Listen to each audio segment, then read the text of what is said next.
સુરતના વરાછા વિસ્તારમાં અસામાજિક તત્વોનો આતંક જોવા મળ્યો હતો। અસામાજિક તત્વોએ તલવારથી દુકાનદાર પર જીવલેણ હુમલો કરાતા સમગ્ર ઘટના સીસીટીવી કેમેરામાં કેદ થવા પામી હતી। સુરતના વરાછા વિસ્તારમાં અસામાજિક તત્વોનો આતંક ફરી સામે આવ્યો છે। હાથમાં તલવાર લઈને દુકાનદાર પર જીવલેણ હુમલો કરતા સીસીટીવી પણ સામે આવ્યા હતા। આ સમગ્ર ઘટના વિશે મહિલાએ પોલીસ કમિશનરમાં રજૂઆત કરી હતી। અગાઉ ચાલતા ઝઘડાની અદાવતમાં ફરી એકવાર મહિલાના પરિવારજનો પર હુમલો કરાયો હતો। 2023 થી ચાલતી તકરાર વચ્ચે મહિલાનો પરિવાર ફરીવાર હુમલાનો ભોગ બન્યો હતો। મહિલાએ પોતાની રક્ષા માટે સુરત પોલીસ કમિશનર કચેરી ખાતે પહોંચી હતી અને વરાછા પોલીસ પર બુટલેગરોને છાવરવાના ગંભીર આક્ષેપો કર્યા હતા। મહિલાએ આક્ષેપો કરતા જણાવ્યું હતું કે સુરક્ષા માટે સરકાર વાતો કરે છે, જ્યારે અસામાજિક તત્વો માટે આટલી મજબૂર કેમ બની છે। મહિલાએ કંટાળીને આખરે સુરત પોલીસ કમિશનર કચેરી ખાતે રજૂઆત કરી ન્યાયની માંગણી કરી હતી। મારું નામ એડવોકેટ જયમીન મહાજન છે। જમીનભાઈ, શું રજૂઆત લઈને તમારા પરિવાર અહીંયા પહોંચ્યો છો પોલીસ કમિશનર કચેરી?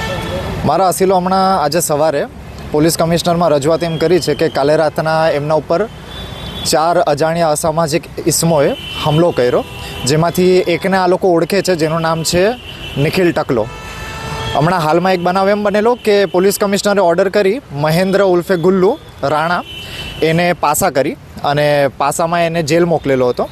તો એના બીજા દિવસથી જ પોલીસે અમારા ઉપર દબાણ ચાલુ કરી દીધેલું હતું અમારા અસીલો ઉપર કે તમે તમારી ફરિયાદ જે છે પાછી ખેંચી લો, દફતરે કરવાની અમે અરજી તમને આપીએ છીએ, એના ઉપર સાઇન કરી દો।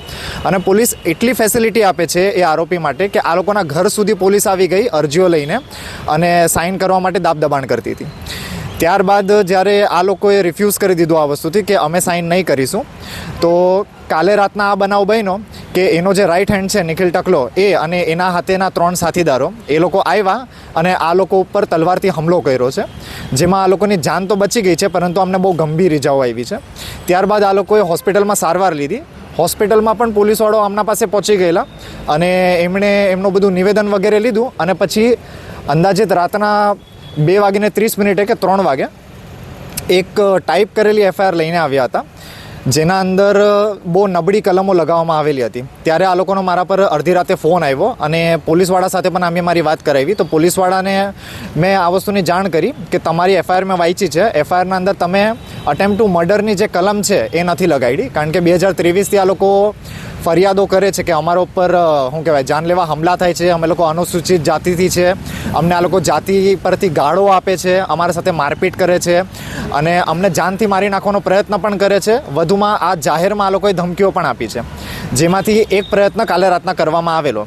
તેથી તમે અટેમ્પ્ટ ટુ મર્ડરની કલમ લગાવો। પોલીસને આ બધી વસ્તુની જાણકારી મેં આપી।